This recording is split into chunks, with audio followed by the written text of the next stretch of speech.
Farhat Ali Taimur. Episode 689। वो कमजोरी महसूस कर रही थी। दो सिपाही उसे सहारा देकर केबिन की तरफ ले जा रहे थे। वो अजनबी महबूब को पुकार नहीं सकती थी। देखते ही देखते उसकी सारी ताकत छिन गई थी। उसने कितनी लंबी दौड़ लगाई थी और किस तरह मुंह के बल गिरी थी। उसे यकीन नहीं आ रहा था कि वापस पारस के देश में पहुंचाई जा रही है। ट्रेन सिर्फ आखिरी बोगी से महरूम हुई थी, यानी उसकी दुम काट दी गई थी। बाकी पूरी ट्रेन तेज रफ्तारी से आखिरी स्टेशन की तरफ जा रही थी। अजनबी थोड़ी देर तक मैडोना का इंतजार करता रहा, फिर बेचैन हो गया। उसकी सोच कह रही थी, केबिन तक जाकर कागजात लाने में इतनी देर नहीं हो सकती। आखिर वो वापस क्यों नहीं आई है? उस बोगी के लंबे कंपार्टमेंट में बैठी हुई औरतें उसे बड़ी लगन से देख रही थीं। कुछ लोग उससे बातें करते हुए खुशी का इजहार कर रहे थे। इस आज़ाद माहौल में उसे अच्छा लग रहा था। वो केबिन में वापस जाना नहीं चाहता था, लेकिन उसने महसूस किया जैसे जबरदस्ती जा रहा है। फिर उसने रुकने की कोशिश की, अपनी क़ुव्वत इरादी से रुक गया। ये क़ुव्वत इरादी बता रही थी कि उसके जिस्म की तरह दिमाग भी फौलादी है। पारस का यह ख्याल दुरुस्त था कि अजनबी एक मासूम फौलादी खिलौना है, उसे कोई एक चाबी से चला रहा है। यानी ख्याल खानी करने वाला कभी उसे आज़ाद छोड़ देता है और कभी हालात के मुताबिक उसे अपने कंट्रोल में रखता है। उसे कंट्रोल करने वाला कोई भी हो, उसे अजनबी के फौलादी दिमाग पर पूरी तरह कब्जा जमाने में दुश्वारी होती थी।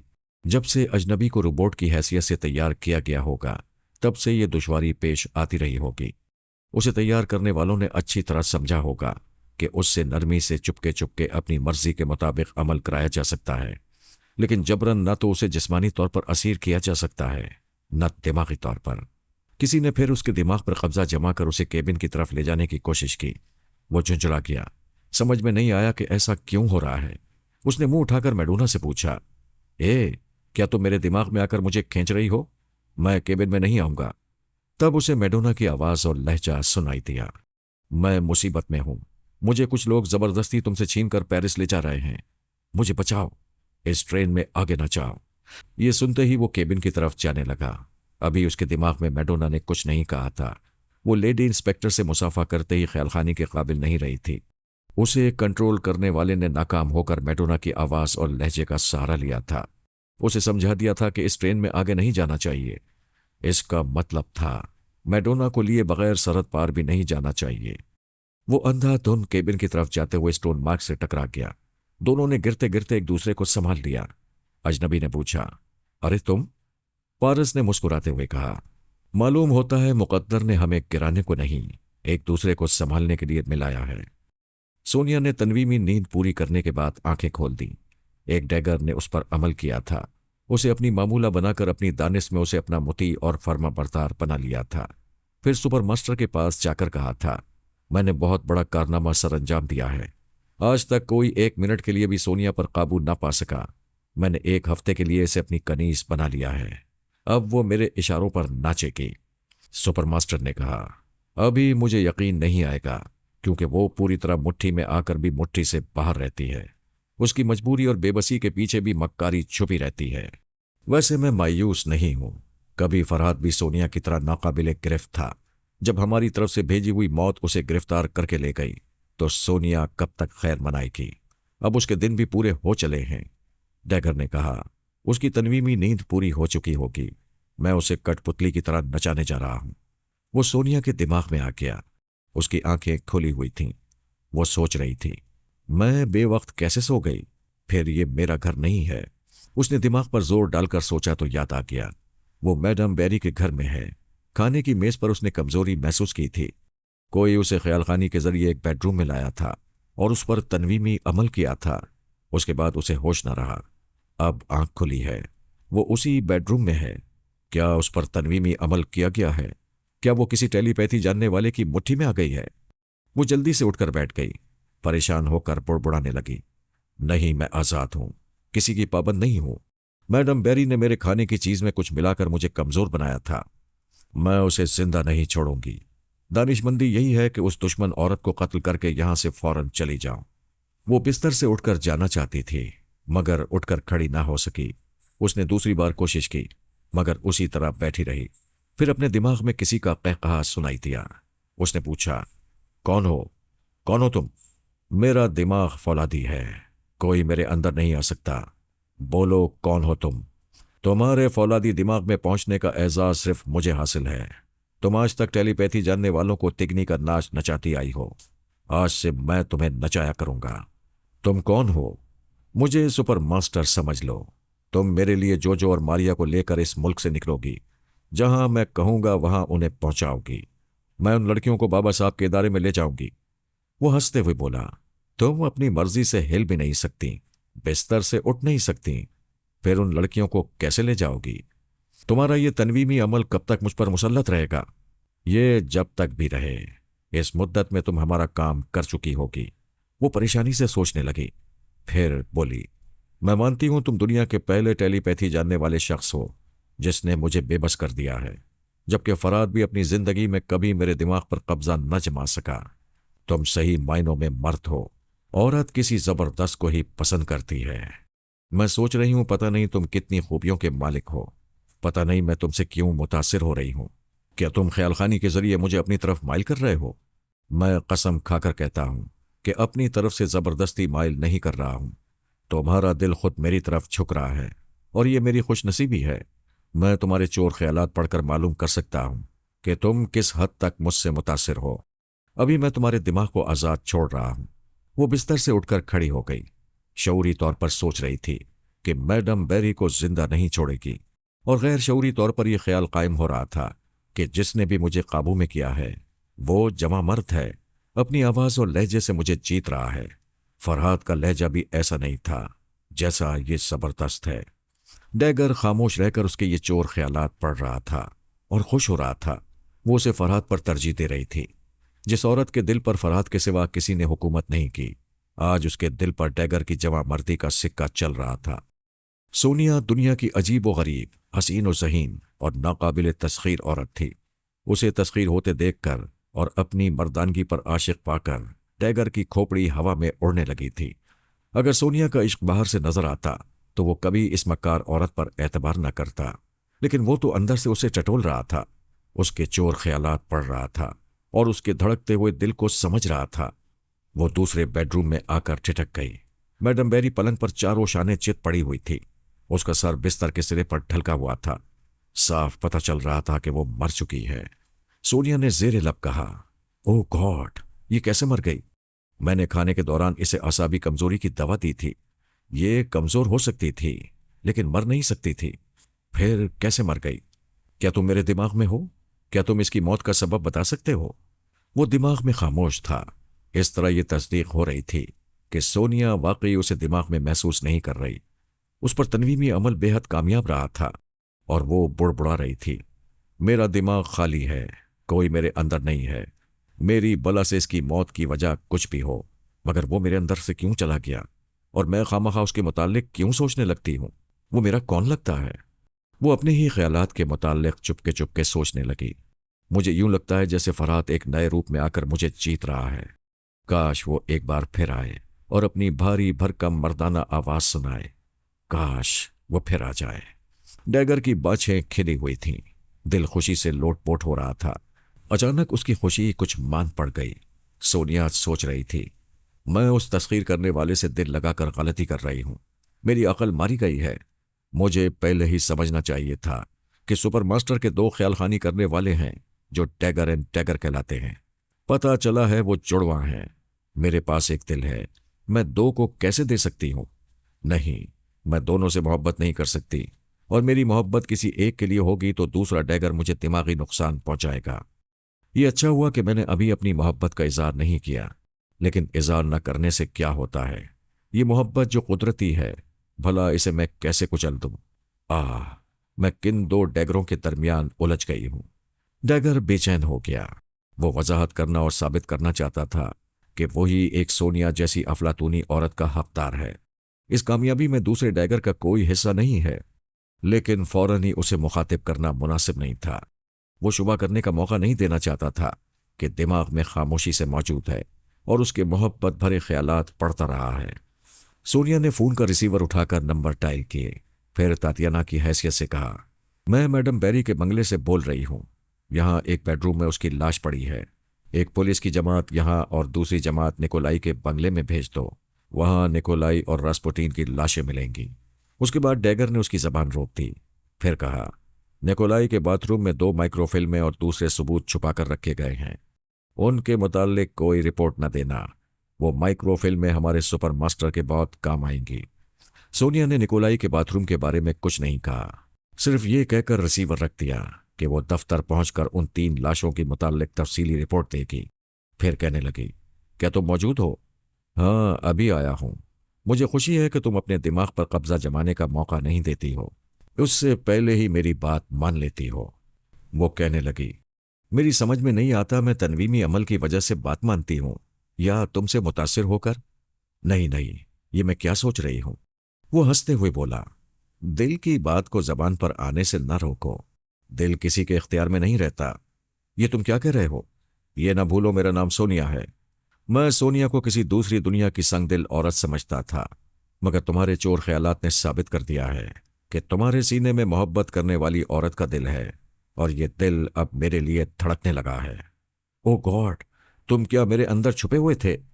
हाँ सोनिया, मैं अपनी खुशनसीबी पर फख्र कर रहा हूं। तुम्हारी ये गलत फहमी दूर करना चाहता हूं। कैसी गलत फहमी? हम 2 डैगर हैं, मगर दूसरा रसवंती के मामले में मसरूफ है। सिर्फ मैंने तुम्हारे दिमाग को तनवीमी अमल के जरिए तस्खीर किया है। बेशक मैंने दुश्मन बनकर दिमाग को फतह किया, मगर ये सोच भी नहीं सकता था कि तुम्हारा दिल जीत लूंगा। मैं तुम्हें यकीन दिलाता हूं, दूसरा डैगर हमारे दरमियान नहीं आएगा। मैं कैसे यकीन करूं?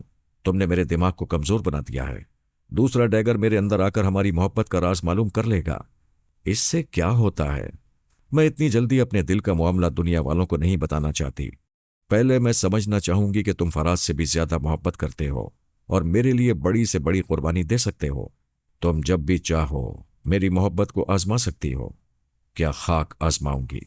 हम कोई राज की या किसी कुर्बानी की बातें करेंगे तो दूसरा डैगर मेरे दिमाग से वो बातें मालूम कर लेगा। वो हंसते हुए कहने लगा, खुश हो जाओ। मेरे तनवीमी अमल के मुताबिक तुम सिर्फ मेरी सोच की लहरों को महसूस करोगी। दूसरा डैगर या कोई और दिमाग में आएगा तो तुम सांस रोक लिया करोगी। सोनिया ने खुश होकर कहा, हाय डैगर, तुमने मेरा दिल जीत लिया है। तुम फरहाद की तरह दूर तक सोचते हो और अपने तरीक़ेकार से चौंका देते हो। हाय, तुमने मुझे खरीद लिया है। मैं तुम्हारे दिल और दिमाग की गहराइयों से तुम्हें प्यार करने लगा हूं और तुम्हारी सच्चाई को भी समझ रहा हूं। फिर भी आजमाना चाहता हूं। हाँ, 1000 बार आजमा लो। तुम्हारी टेलीपैथी जानने वाली मैडोना या आर्मर ने दिमाग को लॉक कर दिया है। वो हमारी सोच की लहरों को महसूस करते ही सांस रोक लेता है। तुम चाहते हो मैं उसके दिमाग के दरवाजे खुलवा दूं? हाँ, मैं तुम्हारे दिमाग पर कब्जा जमा कर भी ये काम तुमसे करा सकता था, क्योंकि ये आर्मर ही कर सकता है। तुम किसी तदबीर से ये कर सकती हो। मैं तुम्हारे लिए पास्कल तो क्या, जो के दिमाग का दरवाजा भी खुलवा सकती हूं। वाह, तुमने तो मेरे दिल की बात कह दी है। तुम्हारे प्यार की कसम, मैं भी तुम्हारे लिए मुश्किल से मुश्किल काम कर गुजरूंगा। मैं भी तुम्हें आजमाने का हक रखती हूं।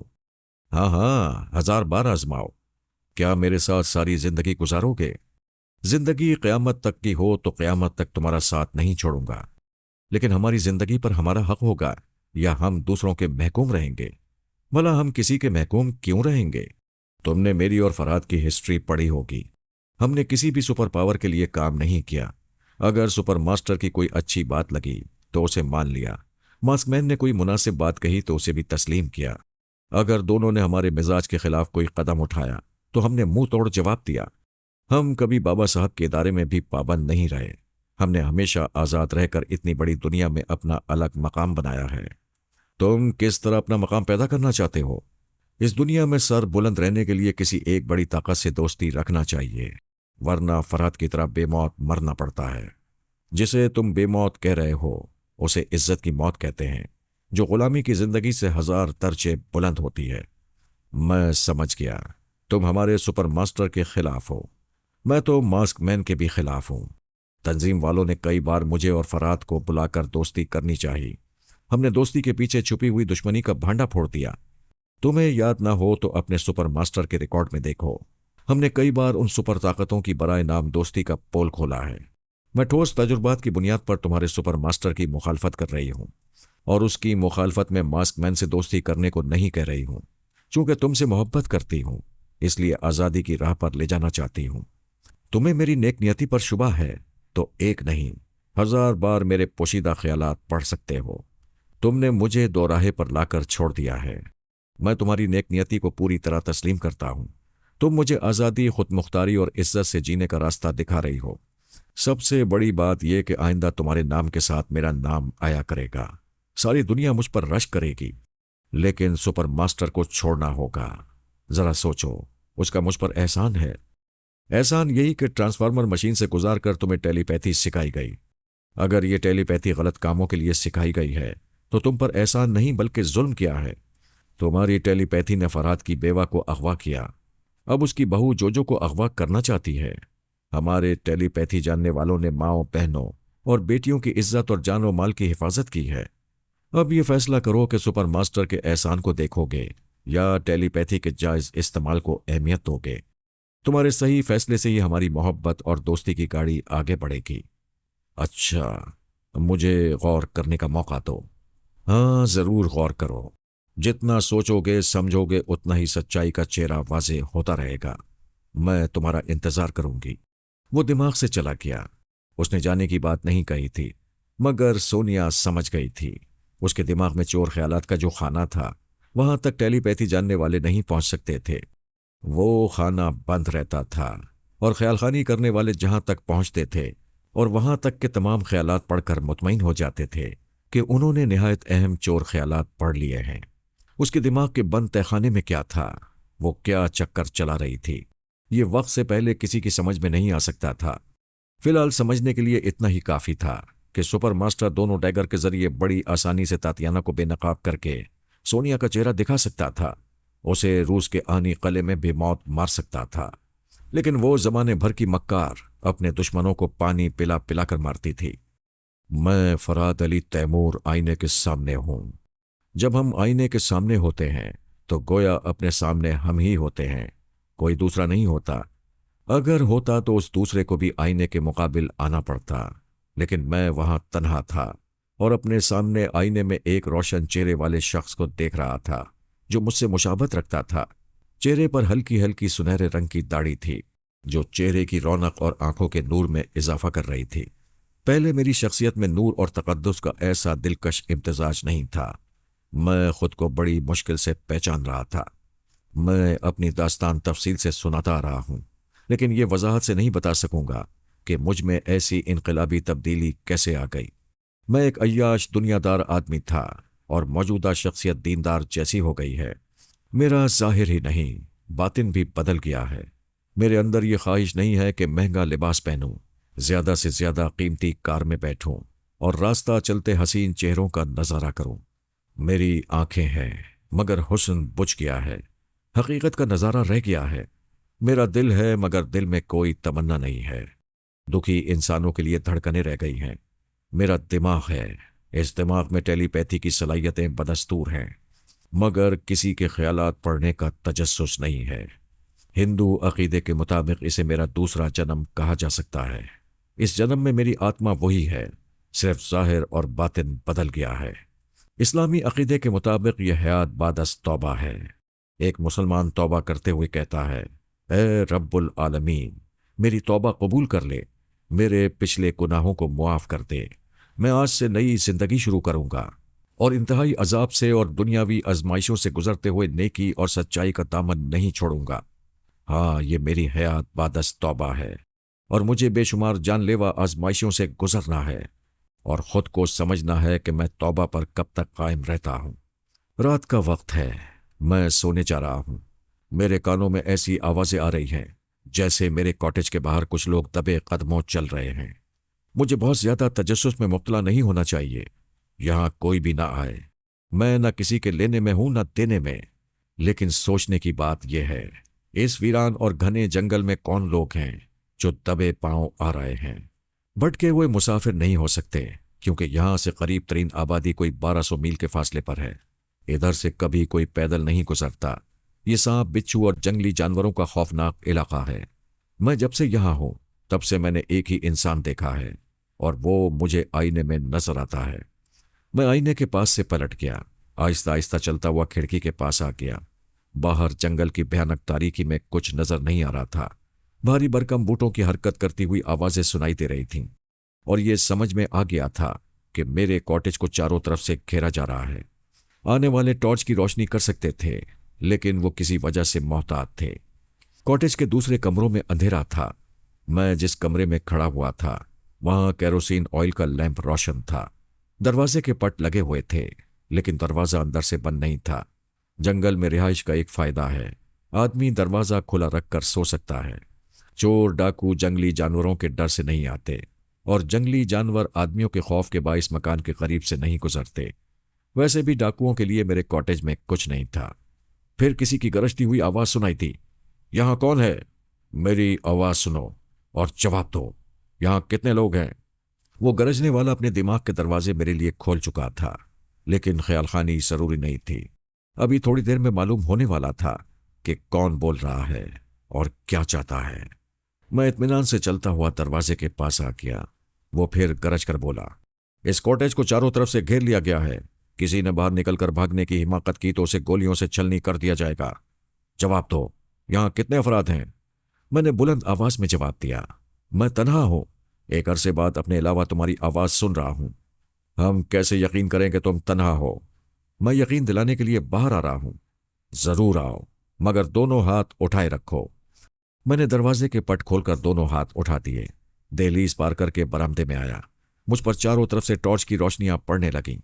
वही शख्स कह रहा था, अगर किसी ने हमारी टॉर्च की समत फायर किया तो हम इस बाहर आने वाले को गोली मार देंगे, फिर कॉटेज को बम के एक धमाके से उड़ा देंगे। मैं कह चुका हूं कॉटेज में कोई दूसरा नहीं है। मुझ पर टॉर्च की रोशनियां पड़ती थीं, फिर अंधेरा छा जाता था। टॉर्च बुझते ही तारीकी और गहरी हो जाती थी। मैंने अब तक आने वालों की सूरतें नहीं देखी थीं। जब एक शख्स तलाशी के लिए कॉटेज के अंदर जाने लगा तो उसकी फौजी वर्दी नजर आ गई। उसके पीछे 2 और फौजी जवान गए। उन्होंने थोड़ी देर बाद वापस आकर कहा, यहां कोई नहीं है। एक अफसर ने बरामदे में मेरे करीब आकर कहा, मैं नहीं मान सकता, उन तीनों को छुपने के लिए इससे बेहतर जगह नहीं मिलेगी। मैंने पूछा, जरा वजाहत करो, वो तीनों कौन हैं? क्या वो मफरूर मुजरिम हैं? हाँ, बेहद खतरनाक मुजरिम हैं। उनमें से एक को आला बीबी कहते हैं और दूसरे को अली तैमूर। दोनों ने एक अहम सरकारी हस्ती रसवंती को अगवा किया है। मेरे दिल से एक आह निकली। ये मेरे अपने थे और मैं उनके लिए मर चुका था। मैं उन्हें जानता पहचानता था, मगर किसी रिश्ते के हवाले से अपनी शनाख्त पेश नहीं कर सकता था। मगर क्यों पेश नहीं कर सकता था? इसलिए कि मैं मर चुका हूं। मरने वाला अपनी जेब में विजिटिंग कार्ड नहीं रखता, उसकी शनाख्त कब्र के कतबे से होती है। रसवंती रोते रोते चुप हो गई। अली तैमूर ने समझा, शायद दिल का तमाम गुबार निकल गया है। अब वो हल्की फुल्की होकर पेश आते रहने वाले मतजाद हालात का तज्जिया करेगी, फिर उसे दोस्त और दुश्मन समझ में आने लगेंगे। उसने कहा, मामा, मौजूदा हालात में यही कहूंगा, टेलीपैथी एक लानत है। इस इल्म की जरूरत अपनों से ज्यादा दुश्मनों को है, इसीलिए दुश्मन आपको भटका रहे हैं। काश ये इल्म आपके पास ना होता तो हम एक आम से माँ बेटे की तरह अपने घर में पुरसकून जिंदगी गुजार सकते। वो एक पत्थर से टेक लगाए हुए थी। आहिस्ता आहिस्ता एक तरफ ढलकने लगी। बेटे ने लपक कर संभाला, अपनी आगोश में लेकर कहा, मामा क्या हो गया? उसने नब्ज टटोली। पता चला बेहोश हो गई है। उसका बदन गर्म हो रहा था। अपनी शनाख्त न होने के बाइस तन्हाई के एहसास से फिक्र और परेशानी ने और कई तरह के मनफी असरात ने उसे बुखार में मुब्तला कर दिया था। वो माँ को दोनों बाजुओं में उठाकर हेलीकॉप्टर के अंदर लाया। सर्दी बढ़ती जा रही थी, तेज हवाएं चल रही थीं। उसने कंबल से उसे ढांप दिया। जहां फ्लाइंग मशीन छुपाई थी वहां आकर दवाओं से भरी हुई पट्टियां और दूसरा जरूरी सामान भी हेलीकॉप्टर में पहुंचा दिया। वहां भी तरह तरह के असले के अलावा खाने पीने का सामान वाफिर मिकदार में मौजूद था। उसने मुर्दा अफसर और उसके खास मातहतों की जेब से तमाम पुर्जे निकाले, उन्हें दोबारा हेलीकॉप्टर में लगाया, फिर उसका इंजन स्टार्ट करने लगा। उसी वक्त आर्मर ने दिमाग में आकर कोड वर्ड्स अदा किए। अली तैमूर ने पूछा, जी फरमाइए अंकल। उसने कहा, जनाब शेख साहब ने कहा है, मैडो ना आए तो उस पर भरोसा ना करना, और ना ही ये जाहिर करना कि उस पर भरोसा नहीं किया जा रहा है। मैं तो यूं भी उसे अपने पास आने नहीं देता था, इसलिए वो शायद मेरे पास नहीं आएगी। आप प्लीज मालूम करें आंटी कहाँ हैं। अच्छा, मैं अभी मालूम करता हूं। उसने आला बीबी के पास पहुंचकर कोड वर्ड्स अदा किए। उसने पूछा, हाँ बोलो आर्मर, कैसे हो? अली मालूम करना चाहता है तुम कहाँ हो। वो एक गार में जलते हुए अलाव के सामने बैठी हुई थी। उसने ऊपरी जेब से एक तय किया हुआ नक्शा निकाला। फिर उसे खोलकर अलाव की रोशनी में देखते हुए कहा, मैं दरियाई रास्ते से शुमाल मशरक के इस इलाके में पहुंची हुई हूं। ये इलाका खतरनाक दलदल की वजह से पहचाना जाता है। रात के वक्त किसी दलदल में धंसने का अंदेशा था, इसलिए यहां अलाव जलाकर बैठी हुई हूं। अली अपना नक्शा देखकर इस दलदली जगह को समझ लेगा। मुझे उसके मुताल्लिक बताओ। जी, मैं अभी पूछ कर आता हूं। वो बारी बारी उनके पास आकर एक दूसरे के पैगामात पहुंचाता रहा। आखिर में आला बीबी को बताया कि अली अपनी माँ को हेलीकॉप्टर में ला रहा है। चूंकि मैदानी इलाका दलदली है, इसलिए वो हेलीकॉप्टर को किसी पहाड़ी पर उतारेगा। हमारे पास आते जाते रहो। मैंने इस पहाड़ी की दूसरी तरफ नहीं देखा है, वहां दुश्मनों का कैंप हो सकता है, इसलिए हेलीकॉप्टर की आवाज पर सब इधर आ जाएंगे। ठीक है, मैं 10 मिनट बाद आऊंगा। वो चला गया। आला बीबी तमाम हथियारों से लेस होकर जरूरी सामान समेट कर गार से बाहर आ गई। तारीकी में दूर तक आंखें फाड़ फाड़ कर देखती रही। बाहर आते ही टॉर्च रोशन करना दानिशमंदी नहीं थी, इसलिए वो थोड़ी देर तक खड़ी रही, आंखों को अंधेरे का आदी बनाती रही। फिर पहाड़ी पर चढ़ती हुई ऊपर जाने लगी। आर्मर ने उसे बताया था कि रसवंती अचानक बीमार पड़ गई है। ऐसी सूरत में अली तैमूर की परेशानी बढ़ जाएगी। ऐसे वक्त वो पास रहकर उसकी तीमारदारी करना चाहती थी। वो तारीकी में संभल संभल कर चढ़ती हुई बुलंदी पर पहुंच गई। चारों तरफ घूम घूम कर देखने लगी। हर तरफ जंगल का गहरा अंधेरा छाया हुआ था। उसने दूरबीन निकालकर आंखों से लगाई। ये अहमकाना कोशिश थी। अंधेरा आखिर अंधेरा होता है, दूरबीन लगाने से दूर नहीं होता, लेकिन वो कुछ सोच समझ कर ही ऐसा कर रही थी। दरअसल आला बीबी और अली तैमूर दुश्मनों पर गालिब आ रहे थे। पहले आला बीबी ने तंजीम वालों के हमला आवरों को जंगी हिकमत अमली से मौत के घाट उतारा। फिर सुपर मास्टर की उन तमाम कश्तियों को बम के धमाकों से उड़ाया जिनमें मुसल्ला अफराद हमला करने आए थे। अली ने पहले तो एक पूरे कैंप को तबाह किया था, फिर हेलीकॉप्टर में आने वाले दुश्मनों में से किसी एक को भी जिंदा वापस नहीं जाने दिया था। इन हालात में दुश्मनों के मजीद कैंप जहां भी थे, वहां वो रोशनी नहीं कर सकते थे। ब्लैकआउट करके रात गुजारने पर मजबूर थे।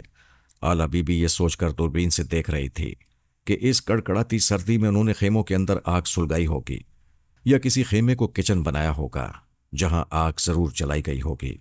लेकिन मायूसी हो रही थी। हर तरफ घूमकर दूर तक देखने के बावजूद कुछ नजर नहीं आ रहा था। यूं लग रहा था कि इतनी बड़ी दुनिया में तारीकी के सिवा कुछ नहीं है। उसने आंखों से दूरबीन हटा ली। आर्मर ने आकर बताया, अली तैमूर हेलीकॉप्टर में परवास कर रहा था। किसी ने वायरलेस के जरिए मुखातिब किया। अली ने जवाब नहीं दिया। मैं उस मुखातिब करने वाले के दिमाग में पहुंच गया। पता चला जहां से अली का हेलीकॉप्टर गुजरा था, वहां एक कैंप तारीकी में डूबा है। तुम उसके जरिए कैंप के आला अफसर के पास जाओ। मैं गया था। उस अफसर के दिमाग ने बताया कि एक कैंप दलदली इलाके में है। मैंने अली से कह दिया है तुम्हारे करीब हेलीकॉप्टर उतारना खतरे से खाली नहीं होगा। ये सुनते ही उसने रास्ता बदल दिया है। यूं भी अंधेरे में स्पॉट लाइट्स के बगैर सही जगह पहुंचना दुश्वार है। मैं अली के पास रहूंगा। किसी दूसरे कैंप से वायरलेस के जरिए फिर उसे मुखातिब किया जा सकता है। जाओ, मगर 10-15 मिनट के बाद आ जाया करो। वो फिर चला गया। उसी वक्त कहीं से किसी ने ट्रेसर गोली चलाई जो बहुत बुलंदी पर जाकर फट पड़ी। उससे निकलने वाली रोशनी की शुआओं ने दूर तक इलाके को रोशन कर दिया। इस रोशनी में बेशुमार खेमे नजर आए जो उसी पहाड़ी के दामन में थे जिसकी बुलंदी पर आला बीबी खड़ी हुई थी। वो रोशनी होते ही एक बड़े से पत्थर के पीछे बैठ गई थी। कैंप में खतरे का सायरन बज रहा था। कितने ही फौजी जवान दौड़ते हुए अपने अपने मोर्चों की तरफ जा रहे थे। खेमों के अंदर बेशुमार फौजी अपनी वर्दी पहने और असला संभालने में मसरूफ हो गए थे। इससे साफ जाहिर हो रहा था कि अंधेरे में छुपे हुए कैंप को देखने के लिए उस कैंप के दुश्मनों ने ट्रेसर गोली चलाई होगी। इस जंगल को रोशन करने वाले पता नहीं तादाद में कितने होंगे। उन्होंने फायरिंग शुरू कर दी थी। मोर्चे संभालने वाले कई जवान गोलियां खाकर गिर पड़े थे। इसके बाद अंधेरा छा गया। ट्रेसर गोली की रोशनी की म्याद खत्म हो चुकी थी। अब अंधेरे में ठहर ठहर कर फायरिंग और जवाबी फायरिंग हो रही थी। फायरिंग के नतीजे में शोले लपकते थे और बुझ जाते थे। 15 मिनट के बाद आर्मर ने आकर कहा, मैं तुम्हारे जरिए गोलियां चलने की आवाजें सुन रहा हूं। तुम खैरियत से तो हो?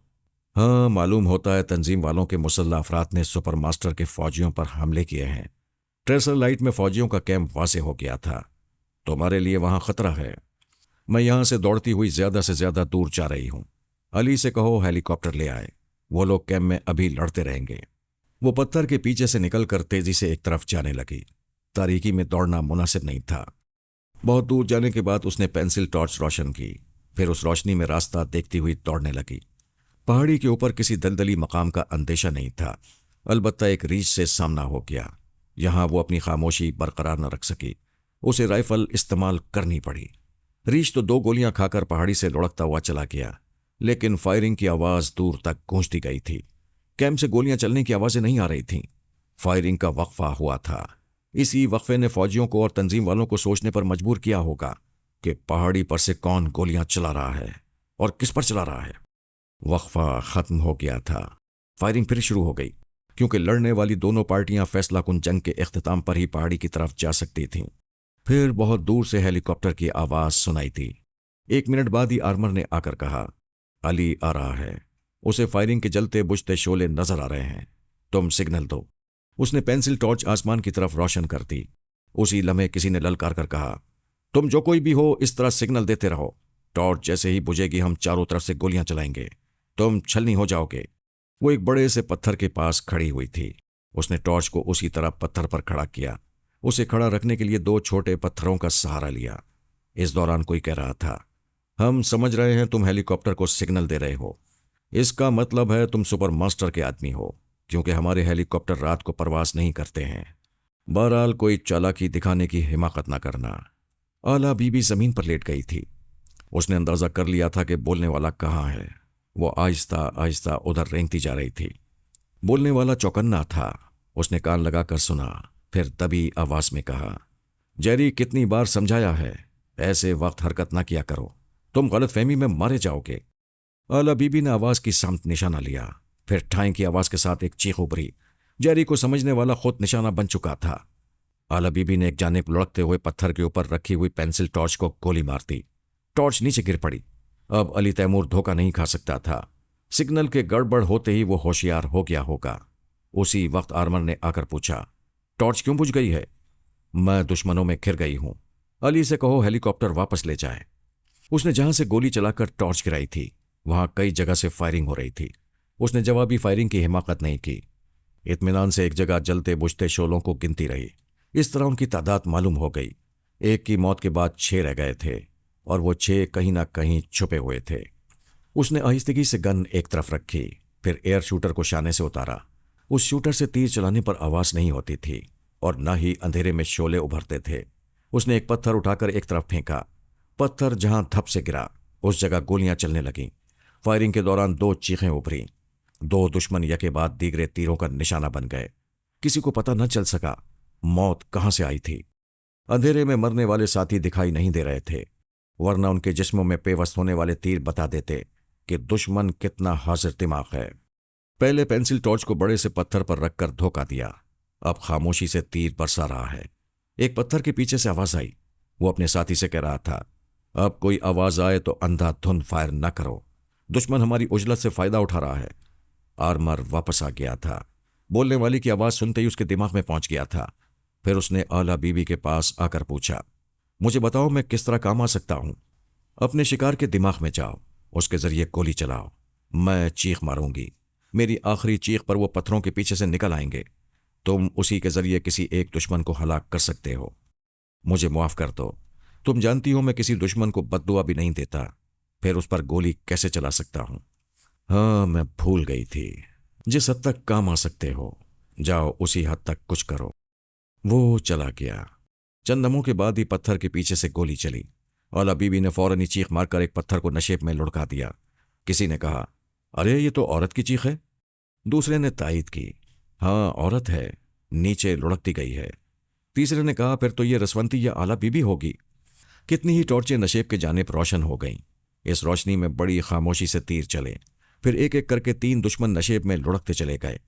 अब एक रह गया था। उसने एक तरफ भागना शुरू कर दिया। वो अपनी मौत से ज्यादा तेज नहीं भाग सकता था।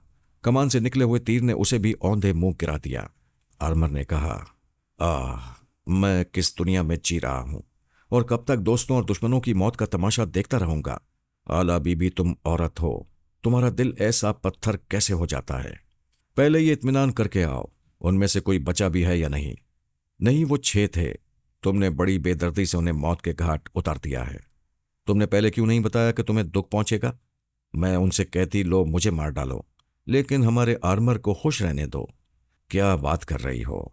मेरे दुखी होने का सबब यह है کہ آدمی آدمی کو کیوں ہلاک کرتا ہے۔ تم اس مسئلے پر بعد میں غور کرنا، پہلے علی کو یہاں بھیج دو۔ وہ پھر چلا گیا۔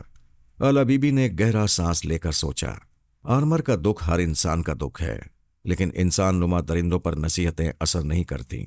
انہیں کوئی پیغمبر یا آسمانی کتاب راہ راست پر نہیں لاتی۔ ایسے لاتوں کے بھوت صرف لاتوں اور جوتوں سے ہی دھوس میں آتے ہیں یا مقابلے پر آ کر حرام موت مارے جاتے ہیں۔ ہم انہیں ہلاک کرنے ان کے گھر نہیں جاتے۔ وہ تیزی سے چلتی جا رہی تھی اور سوچتی جا رہی تھی۔ اسی وقت ہیلی کاپٹر کی آواز سنائی دی۔ شاید علی آ رہا تھا۔ آواز قریب آتی جا رہی تھی۔ اچانک خطرے کا احساس ہوا۔ وہ دوڑتی ہوئی ایک چٹان کے نیچے چلی گئی، کیونکہ ہیلی کاپٹر کی سرچ لائٹ نیچے آ رہی تھی۔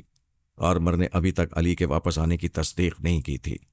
چند منٹ کے بعد ہی آرمر نے آ کر کہا، غضب ہو گیا، علی کے ہیلی کاپٹر کو 2 ہیلی کاپٹروں نے گھیر لیا ہے، اسے دھمکی دے رہے ہیں۔ اگر وہ ان کی حراست میں پرواز کرتا ہوا ایک کیمپ تک نہیں جائے گا تو اس کے ہیلی کاپٹر کو تباہ کر دیا جائے گا۔ اعلیٰ بی بی نے پوچھا، کیا تم دھمکی دینے والے کے دماغ میں نہیں جا سکتے؟ علی نے مشورہ دیا ہے، میں اس کے دماغ میں جا کر واپس آ جاؤں۔ جب تک دوسرے ہیلی کاپٹر والے کا بھی دماغ میری مٹھی میں نہ آئے میں پہلے والوں کو نہ چھیڑوں۔ مگر دوسرے ہیلی کاپٹر والے خاموش ہیں۔ تم جاؤ، علی کے پاس رہو۔ ایک ہیلی کاپٹر تمہارے قریب آ گیا ہے، آنے دو، میری پرواہ نہ کرو۔ آرمر علی کے پاس آ گیا۔ وہ 2 ہیلی کاپٹروں کے درمیان پرواز کر رہا تھا۔ پچھلی سیٹ پر رسونتی کمبل میں لپٹی ہوئی پڑی تھی۔ آرمر نے آ کر پوچھا، کیا دوسرے ہیلی کاپٹر والوں نے مخاطب کیا تھا؟ نہیں، وہاں مسلسل خاموشی ہے۔ اب کیا ہوگا؟ وہ تمہیں کیمپ میں لے جا کر قیدی بنا لیں گے۔ جس نے مجھے مخاطب کیا تھا اس کے پاس جائیں، کم از کم ایک ہیلی کاپٹر کو تباہ کر دیں۔ بیٹے، یہ کیا کہہ رہے ہو؟ اس میں 4 افراد ہیں۔ میں نے کبھی ایک چونٹی کو نہیں مارا اور تم انسانوں کو ہلاک کرنے کو کہہ رہے ہو؟ نہیں بیٹے، مجھ سے کوئی دوسرا کام لو۔ علی تیمور نے پریشان ہو کر سوچا، پھر کہا، اچھا آپ اس ہیلی کاپٹر کو مجھ سے دور لے جا سکتے ہیں؟ ہاں، یہ کر سکتا ہوں۔ جب تک میں دوسرے سے بچ کر نہ نکلوں آپ اس کے پائلٹ کو آزاد نہیں چھوڑیں گے۔ ہاں، یہ ٹھیک ہے، میں جا رہا ہوں۔ وہ ہیلی کاپٹر کے پائلٹ کے دماغ میں آ کر اسے پوری طرح مٹھی میں لے کر پرواز کی سمت بدلنے لگا۔ پیچھے بیٹھے ہوئے افسر نے پوچھا، کیا کر رہے ہو؟ علی تیمور کے ہیلی کاپٹر سے دور نہ جاؤ۔ مگر وہ دور ہو چکا تھا اور مزید دور ہوتا جا رہا تھا۔ افسر نے غصے سے پوچھا، یو نان سینس، کیا تم میرے حکم کی تعمیل نہیں کرنا چاہتے یا دماغی طور پر ٹریپ کیے گئے ہو؟ اسے جواب نہیں ملا۔ اس نے کہا، میں سمجھ گیا، تم خیال خانی کرنے والے کی مٹھی میں ہو، اسی لیے دوسرے ہیلی کاپٹروں کو خاموش رہنے کی تاکید کی گئی تھی۔ جو بھی ٹیلی پیتھی جاننے والا ہمارے پائلٹ کے ذریعے ہمیں تباہ کرنا چاہتا ہے اسے میں جتا دینا چاہتا ہوں کہ جیسے ہی ہم تباہ ہوں گے ویسے ہی علی تیمور کے ہیلی کاپٹر پر فائرنگ شروع ہو جائے گی۔ آرمر نے پائلٹ کی زبان میں کہا، میں امن اور سلامتی چاہتا ہوں، میرا نام آرمر ہے، میں انسانوں کو ہنستے مسکراتے لمبی زندگی گزارتے ہوئے دیکھنا چاہتا ہوں۔ میں انسانیت کا واسطہ دے کر کہتا ہوں، دوسرے ہیلی کاپٹر کے پائلٹ کو مخاطب کر کے اسے پیچھا چھوڑ دینے کو کہو۔ علی تیمور تنہا نہیں ہے۔ جس رسونتی کو دھوکہ دینے کے لیے تم دیوی جی کہتے ہو اور جس کی ٹیلی پیتھی سے فائدہ اٹھانا چاہتے ہو وہ بھی علی کے ساتھ ہے اور بہت بیمار ہے۔ کم از کم اپنی دیوی جی کی خاطر اس ہیلی کاپٹر پر فائرنگ نہ کراؤ۔ افسر نے کہا، اس جنگل میں ہمارے 2 کیمپ تباہ ہو گئے، سینکڑوں فوجی نوجوان مارے گئے، گولہ بارود اور جدید ہتھیاروں کے ذخیرے تباہ ہو گئے، 4 ہیلی کاپٹروں کے پرخچے اڑ گئے۔ اس ٹیلی پیتھی جاننے والی دیوی جی کی ایسی کی تیسی، اگر علی تیمور نے گرفتاری پیش نہیں کی تو ہم رسونتی سمیت اس ہیلی کاپٹر کو تباہ کر دیں گے۔ ایک فوجی جوان نے چیخ کر کہا، پائلٹ کو ہیلی کاپٹر کا رخ موڑنے کو کہو، یہ ہیلی کاپٹر اس پہاڑی سے ٹکرانے جا رہا ہے۔ اس کی بات پوری نہ ہو سکی۔ ایک چٹان سے ہیلی کاپٹر کے ٹکراتے ہی زبردست دھماکہ ہوا۔ آرمر کے رہنے کے لیے وہاں کوئی دماغ نہیں رہا۔ وہ حیرانی اور پریشانی سے علی کے پاس آ گیا، کچھ کہنا چاہتا تھا۔ اس نے کہا، انکل ابھی ڈسٹرب نہ کرنا۔ وہ خاموش رہ کر اس کے ذریعے دیکھنے لگا۔ علی تیمور پرواز کا کمال دکھا رہا تھا۔ دوسرے ہیلی کاپٹر کے اوپر ذرا فاصلہ رکھ کر پرواز کر رہا تھا۔ نیچے والے ہیلی کاپٹر کا پائلٹ اس کے سائے سے نکلنے کے لیے دائیں جاتا تو علی بھی دائیں پرواز کرتا، بائیں جانب بھی کترا کر نکلنے کا موقع نہیں دے رہا تھا۔ فضا میں یہ کھیل بڑی دیر تک جاری رہا۔ آرمر نے کہا، کاش تمہارے ہیلی کاپٹر میں سب مشین گنیں ہوتیں، پھر وہ دشمن پیچھا چھوڑ کر بھاگ جاتے۔ کوئی ضروری نہیں ہے کہ جدید ہیلی کاپٹر میں جدید خفیہ مشین گنیں ہوں۔ انسان حاضر دماغی سے بھی شکست کو فتح میں بدل سکتا ہے۔ ہیلی کاپٹر کے نچلے خانے میں بہت سا فوجی سامان رکھا ہوا تھا۔ علی نے ڈیش بورڈ کے ایک بٹن کو دبایا، پھر ایک چھوٹے سے ہینڈل کو گھمایا تو نچلا خانہ کھل گیا۔ اس خانے میں رکھا ہوا تمام سامان نیچے والے ہیلی کاپٹر کے گردش کرتے ہوئے پنکھے پر گرنے لگا۔ نتیجہ یہ ہوا کہ پنکھا بیکار ہو گیا۔ ہیلی کاپٹر ایک جھٹکے سے نیچے گیا، پھر دیکھتے ہی دیکھتے زمین کی پستی میں پہنچ کر ایک دھماکے سے تباہ ہو گیا۔ علی نے دوسرے بٹن کو دبا کر چھوٹے سے ہینڈل کو گھمایا تو سامان والا نچلا خانہ بند ہو گیا۔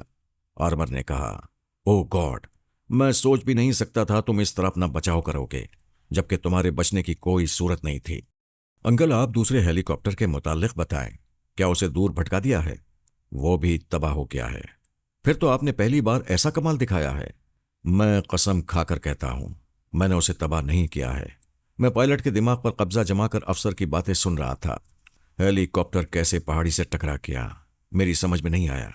تعجب ہے، پائلٹ کا دماغ آپ کے قابو میں تھا اور آپ کو حادثے کی وجہ معلوم نہیں؟ کیا وہ ایک لمحے کے لیے بدحواس ہو گیا تھا؟ نہیں، وہ آخری لمحے تک پرسکون تھا۔ اس کا مطلب ہے آپ کے علاوہ کوئی دوسرا خیال خانی کرنے والا وہاں موجود تھا۔ جس تباہی کے آپ قائل نہیں تھے، وہ تباہی اس نے مچا دی۔ کیا میڈونا نے ایسا کر کے تمہاری مدد کی ہے؟ سوال ہی پیدا نہیں ہوتا۔ جناب شیخ صاحب نے کچھ سوچ سمجھ کر ہی مجھے میڈونا کو اپنے دماغ سے دور رکھنے کی ہدایت کی ہے۔ وہ میرے پاس نہیں آئی، اس کے پاس نہیں آئی، پھر اس پائلٹ کے پاس کیسے پہنچ گئی؟ پلیز آپ ذرا ممی کی خیریت معلوم کریں، آرمر نے چونک کر پوچھا۔ کیا معجزہ ہو گیا ہے؟ آپ کی مما نے مدد کی ہے؟ میں کیا کہہ سکتا ہوں، آپ جا کر معلوم کریں۔ وہ رسونتی کے دماغ میں کیا، پھر فوراً ہی واپس آ کر بولا، وہ تو بے ہوش پڑی ہیں، اس وقت اعلیٰ بی بی کی سخت ضرورت ہے۔ میں ادھر پرواز کر رہا ہوں، آپ آنٹی سے رابطہ کریں۔ آرمر ادھر گیا۔ ادھر علی حیرانی سے سوچنے لگا، آخر ماجرا کیا ہے؟ آرمر کسی کی جان نہیں لے سکتا تھا، پھر اس ہیلی کاپٹر کو کس نے تباہ کیا؟ وہ جتنا سوچ رہا تھا اتنا ہی الجھ رہا تھا۔ دوسری طرف اعلیٰ بی بی چٹان کے پیچھے سے نکل آئی تھی۔ دشمن کا ایک ہیلی کاپٹر ادھر آیا تھا، پھر سرچ لائٹ کی روشنی پھینکتا ہوا چلا گیا تھا۔ آرمر نے آ کر پوچھا، کوئی خطرہ تو نہیں ہے؟ خطرہ تھا مگر ٹل گیا ہے۔ تم علی کی خیریت بتاؤ۔ وہ بخیریت ہیں، پتہ نہیں تم لوگ کس مٹی کے بنے ہوئے ہو۔ اس کی گرفتاری یقینی تھی، مگر دشمن کے دونوں ہیلی کاپٹر تباہ ہو چکے ہیں۔ تم نے تو تباہ نہیں کیے ہوں گے، اس سرزمین پر تم ہی ایک فرشتہ ہو، مجھے شرمندہ نہ کرو۔ میں اور علی حیران ہیں کہ ایک ہیلی کاپٹر کو کس خیال خانی کرنے والے نے تباہ کیا ہے۔ وہ میڈونا نہیں ہو سکتی، اور میڈم رسونتی بے ہوش پڑی ہیں۔ پھر تو یہ واقعی حیرانی کی بات ہے۔ ہیلی کاپٹر کی آواز سنائی دے رہی تھی۔ اعلیٰ بی بی پھر چٹان کے پیچھے چلی گئی۔ آرمر نے علی کے پاس جا کر کہا، اعلیٰ بی بی ایک چٹان کے پیچھے ہے، تم کوئی سگنل دو تاکہ یقین ہو کہ تمہارا ہی ہیلی کاپٹر وہاں پہنچ رہا ہے۔ علی نے سرچ لائٹ کے ذریعے مخصوص سگنل کے متعلق بتایا۔ یہ بات آرمر نے اعلیٰ بی بی کو بتائی۔ اس طرح 15 منٹ کے بعد ہیلی کاپٹر پہاڑی پر اترا۔ وہ دوڑتی ہوئی آ کر اس میں سوار ہوئی۔ اس کے بعد دوبارہ پرواز شروع ہو گئی۔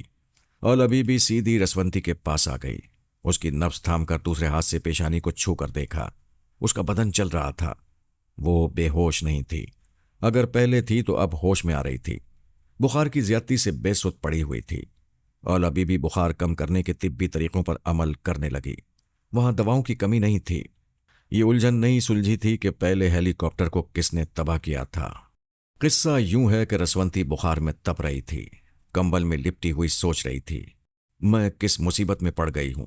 سچ کیا ہے، جھوٹ کیا ہے؟ میرے مالک، میرے پیدا کرنے والے، مجھے سچائی کا چہرہ دکھا دے۔ میں علی کے دماغ میں جا رہی ہوں، وہ سانس روک لیتا ہے، مجھے اس کے سچے خیالات پڑھنے دے۔ میرے مالک، اگر یہ جھوٹا ہوگا تو میں اسے زندہ نہیں چھوڑوں گی۔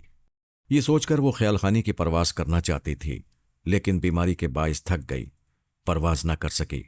گڑ گڑا کر دعائیں مانگنے لگی، میرے مالک، بہت ہو چکا، اب میں یہ چھینا جھپٹی برداشت نہیں کروں گی۔ کبھی سپر ماسٹر چھینتا ہے، کبھی یہ لڑکا مجھے جھپٹ کر لے جاتا ہے۔ اگر میں مسلمان ہوں تو آخری رسول کا واسطہ دیتی ہوں، مجھے ذرا سی توانائی دے دے۔ وہ تھوڑی دیر تک گہری گہری سانسیں لیتی رہی، پھر اچانک پرواز کرتے ہی علی تیمور کے دماغ میں پہنچ گئی۔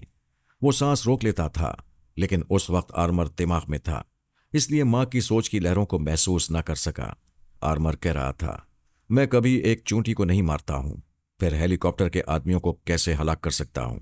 جواب میں علی نے کہا، کم از کم اس ہیلی کاپٹر کو دور لے جاؤ۔ یہ سنتے ہی رسونتی آرمر کے دماغ میں آ گئی۔ वो पायलट की आवाज़ और लहजे को दोहराकर परवास करना चाहता था। रसवंती उसी आवाज़ और लहजे के सहारे उससे पहले पायलट के दिमाग में पहुंच गई। वहां रहकर उसने अफसर की बातें सुनी। वो कह रहा था, एक देवी जी के लिए हमारे 2 कैंप तबाह हो गए, सैकड़ों फौजी जवान मारे गए, गोला बारूद और जदीद हथियारों के जखीरे तबाह हो गए। उसने मुतअद्दिद हेलीकॉप्टरों की तबाही का भी दुखड़ा सुनाया। फिर कहा, ऐसी टेलीपैथी जानने वाली देवी जी की ऐसी की तैसी। अगर अली ने गिरफ्तारी पेश नहीं की तो हम रसवंती समेत उस हेलीकॉप्टर को तबाह कर देंगे। ये सुनते ही रसवंती पायलट के जरिए हेलीकॉप्टर को एक पहाड़ी की तरफ ले गई। वो अपनी तबाही चाहती थी ना उस लड़के की जो उसके लिए जान पर खेल रहा था। उसने हेलीकॉप्टर को पहाड़ी की एक चट्टान से टकरा दिया।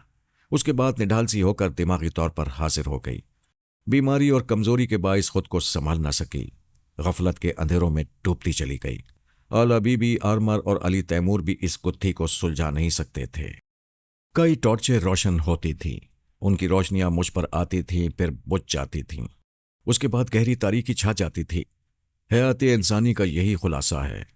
पहले जिंदगी का चेहरा रोशन होता है, फिर दायमी तारीकी छा जाती है। कातिब तकदीर ने मुझे इंसानों की भीड़ से निकालकर गुमनामी के अंधेरे में पहुंचा दिया है। इस वीरान जंगल में जहां सिर्फ खूंखार दरिंदे रहते हैं, कोई इंसान इधर से नहीं गुजरता। मगर इंसान फिर इंसान है, अपनी दुनिया की एक एक इंच जमीन पर कदम रखता जाता है। कभी वो दानिस्ता ऐसा करता है, कभी तकदीर उसे अनदेखी जमीन के टुकड़ों पर ला फेंकती है। मेरी तन्हाई खत्म हो चुकी थी। पूरी फौज की फौज मेरे अतराफ खड़ी हुई थी, और वो तीनों, आला बीबी, रसवंती और अली तैमूर भी कहीं मुझसे करीब या दूर होंगे। गोया मेरी गुमनामी भी खत्म होने वाली थी। मैं पहचाना जाने वाला था। अपनों को खुशखबरी मिलने वाली थी। दुश्मनों के दिलों पर बिजलियां गिरने वाली थीं कि फरहाद अली तैमूर जिंदा है। वैसे उन फौजियों में से किसी ने मुझे नहीं पहचाना था, जबकि एक जमाना मुझे जानता था, और सुपर मास्टर का हर फौजी अफसर मुझे तस्वीर में भी देखता था, तसव्वुर में भी घूरता था, और ख्वाबों में भी देख देख कर चौंकता था। इसके बावजूद किसी ने मुझे पहचाना नहीं। अच्छा है मेरी पहचान गुम हो जाए, तभी मैं गुमनाम रह सकता हूं। उन्होंने मेरे कॉटेज को अंदर से अच्छी तरह देख लिया था। फिर भी अफसर कह रहा था, मैं नहीं मानता। उन तीनों को छुपने के लिए इस कॉटेज से बेहतर कोई दूसरी जगह नहीं मिलेगी। वो जवान शैतान का बच्चा है। फरहाद का बच्चा होता तो हम उसे फरहाद की तरह खत्म कर देते। वो जलील हमारे हाथ आते आते निकल जाता है। एक जूनियर अफसर ने करीब आकर ट्रांसमीटर बढ़ाते हुए कहा, सेंट्रल कैंप से कॉल है। उसने ट्रांसमीटर का माइक हाथ में लेकर कोड वर्ड्स अदा किए। दूसरी तरफ से किसी ने कहा, सर, हम ऐसी तबाही के मुताल्लिक कभी सोच भी नहीं सकते थे। हमारे 6 हेलीकॉप्टर और 2 फौजी कैंप मुकम्मल तौर पर तबाह हो चुके हैं। सैकड़ों फौजी जवान और अहम अफसरान मारे गए हैं। हमें हेडक्वार्टर से मजीद फौज, हथियार और हेलीकॉप्टर वगैरह का मुतालबा करना होगा। ये कितने शर्म की बात है। हम किस मुंह से मुतालबा करें? एक जवान छोकरे और आला बीबी को गिरफ्तार करने के लिए क्या सुपर पावर की पूरी फौज चाहिए? मुझे 4 घंटे पहले खुशखबरी सुनाई गई थी कि अली तैमूर को उसकी मां के साथ घेर लिया गया है। मासरा सख्त था, उसके बच निकलने की कोई सूरत नहीं थी। फिर वो कैसे निकल गया? सर, ये एक लंबी रिपोर्ट है। इस कदर तबाहियों के पेश नज़र यही कहा जा सकता है कि अली तैमूर को गोरिल्ला जंग लड़ने की हैरत अंगेज सलाहियत सिखाई गई है। उसने आखिरी जंग कहाँ लड़ी और वो किस सम जा सकता है? 15 मिनट पहले कैंप नंबर 6 के करीब हमारा एक हेलीकॉप्टर तबाह हुआ है। वो हेलीकॉप्टर अली तैमूर का ताक़ुब कर रहा था। एक अंदाज़ा किया जा सकता है कि वो अपनी मां को लेकर शुमाल मगरिब की समत गया है। शुमाल मगरिब के 15 मोर्चों में तैयारा शिकन मिसाइल हैं। वो सरहद पार करने की हिमाकत में अपनी मां के साथ मारा जाएगा, और अगर कहीं हेलीकॉप्टर उतारेगा तो उन इलाकों में छोटे छोटे फौजी दस्ते हैं। सरहद के अहम रास्ते पर मैं मौजूद हूं। अली तैमूर को कल का सूरज देखने नहीं दूंगा। मैंने कहा, खुदाया, इंसान कितने बड़े बड़े दावे करता है और भूल जाता है कि हर बड़ा दावा खुदाई दावा होता है। अफसर ने ट्रांसमीटर पर कुछ और बातें की, फिर माइक ऑफ करके अपने जूनियर को देते हुए मुझसे पूछा, तुम कुछ कह रहे थे? मैं कह रहा था, कल का सूरज बहुत दूर है। आने वाला हर लम्हा अपने अमल से और खुदा की रजा से देखते हैं। तौबा करो और यूं कहो कि अल्लाह को मंजूर हुआ तो मुजरिम को उसके अंजाम तक पहुंचाओगे। बात एक ही है मिस्टर, एक नहीं है। इस तरह कहने से खुदा की खुशनुदी हासिल होती है। अगर वो मुजरिम होगा तो जरूर अपनी सजा को पहुंचेगा। मिस्टर राहे, तुम दुनियावी बातों को नहीं समझोगे। वो मुजरिम नहीं, दुश्मन है। तुमने अभी ट्रांसमीटर पर कहा था कि वो अपनी मां के साथ है। क्या माँ को साथ रखकर कोई किसी से दुश्मनी कर सकता है? माँ दुनिया छीनने की दुश्मनी नहीं करती। अफसर कुछ कहना चाहता था, फिर चौंक कर आसमान की तरफ देखने लगा। ये इसरारी हरकत थी। वो तारीकी में जरा फासले पर खड़े हुए नौजवानों को नहीं देख सकता था। सभी के कान खड़े हो गए थे। बहुत दूर से हेलीकॉप्टर की आवाज आ रही थी। जूनियर अफसर फौरन ट्रांसमीटर ऑपरेट करते हुए शुमाल मशरिक के समत मुख्तलिफ फौजी दस्तों से रब्ता कायम करने लगा। सबको परवाज करने के लिए हेलीकॉप्टर की इत्तला देते हुए कहने लगा। दूसरा फौजी अफसर सीनियर अफसर के पास आ गया। फिर कहने लगा, हेलीकॉप्टर के पायलट से रब्ता हो रहा है, लेकिन उसके वायरलेस में कोई खराबी है। आवाज तो आ रही है, अल्फाज समझ में नहीं आ रहे हैं। कोई तो लफ्ज पल्ले पड़ रहा होगा। नो सर, एक एक लफ्ज शिकस्ता है, कुछ समझ में नहीं आ रहा है। ये उसकी चाल है, वो बला का मक्कार है। हमें धोखा देकर सरहद पार जाना चाहता है। तमाम महाजों पर मेरा हुक्म पहुंचाओ, उसे आगे न जाने दिया जाए। फिर उसने दूसरे अफसर से कहा, अगर ट्रेसर बुलेट चलाकर उस हेलीकॉप्टर का निशाना लिया जाएगा तो उस रोशनी में हम भी नजर आ जाएंगे। फौज का हर जवान तारीकी में इधर उधर छुपने की जगह तलाश करने लगा। मैंने कॉटेज में आकर लैंप को बुझा दिया। वैसे भी मैं रात को खास जरूरत के वक्त लैंप रोशन करता हूं, फिर बुझा देता हूं। इस वीराने में मेरी आंखें तारीकी की आती हैं, बाकी हवास भी खासे तेज हैं। मैं कॉटेज के अंदर रहकर फौजियों की नकलो हरकत को समझ रहा था। तारीकी में बता सकता था दरवाजे के सामने मशीन गन रखी जा रही है। चूंकि बहुत वजनी है और उसके कुछ हिस्से अलग हैं, इसलिए कई जवान उसे मिलकर मुकम्मल कर रहे हैं। इसी तरह दाएं बाएं और कॉटेज के पीछे भी कदमों और हथियारों की आवाजें मुझे बता रही थीं कि कौन क्या कर रहा है और कहाँ जा रहा है। इतनी आवाजों में सबसे अहम आवाज हेलीकॉप्टर की थी, जो गुम हो गई थी। इसके 5 मिनट बाद एक अफसर ने कहा, खामोश रहो, हेलीकॉप्टर की आवाज सुनने दो, उसे अब तक करीब आ जाना चाहिए था। सब कान लगाकर सुनने लगे। ट्रांसमीटर के जरिए दूसरे महाज वालों से पूछा जा रहा था। किसी महाज से कहा गया, आवाज आहिस्ता आहिस्ता दूर हो गई है, शायद अली तैमूर ने समत बदल दी है। किसी महाज से बताया गया, आवाज अचानक गुम हो गई है। अक्सर महाजों से कहा गया, हेलीकॉप्टर को तारीकी से फायदा उठाकर कहीं उतार लिया गया है। यही आखिरी बात दुरुस्त लग रही थी, वरना वो हेलीकॉप्टर सरहद पार करते हुए किसी महाज के करीब से जरूर गुजरता। अब सवाल ये पैदा होता है कि कहाँ उतारा गया है। उसे तलाश करने के लिए अच्छी खासी जंगी सलाहियत जरूरी थी। अब से पहले जितने फौजी दस्ते उसे तलाश करने गए थे, उन सब के भयानक अंजाम को इतनी जल्दी भुलाया नहीं जा सकता था। मैंने दरवाजे पर आकर कहा, आसार बता रहे हैं सारी रात गुजर जाएगी, क्या मैं अपने कमरे में जाकर सो सकता हूं?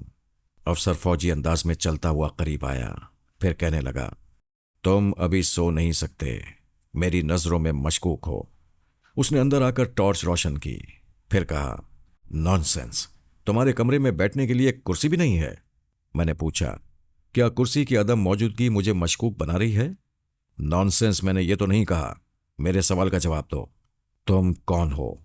इस वीराने में तन्हा क्या करते हो? मैं खुदा का बंदा हूं, कभी इबादत करता हूं, कभी मुराकबे में रहकर अपना मुहासबा करता हूं। तुमने सरहद के पास क्यों रिहाइश इख्तियार की है? मैंने कहा, तुम्हारे पास नक्शा जरूर होगा, उसे खोलकर देखो। मेरा कॉटेज तुम्हारी सरहद लाइन के पार है। ज्यादा चालाक न बनो, सरहदी लाइन कभी मुस्तकिल नहीं होती। बॉर्डर फोर्स की कारकर्दगी कभी इस लाइन को दुश्मन के इलाके में अंदर पहुंचा देती है। तुम गैर मुल्की जासूस हो। उसने चंद फौजी जवानों को तलब किया, फिर हुक्म दिया, इस कॉटेज के एक एक गोशे की तलाशी लो। हथियार, ट्रांसमीटर या कोई काबिल एतराज चीज बरामद हो सकती है। खुफिया दरवाजे और तहखाने के भी इम्कानात हैं। जाओ, अच्छी तरह तलाशी लो। वो सब चले गए। उसने पूछा, तुम खाते कहाँ से हो?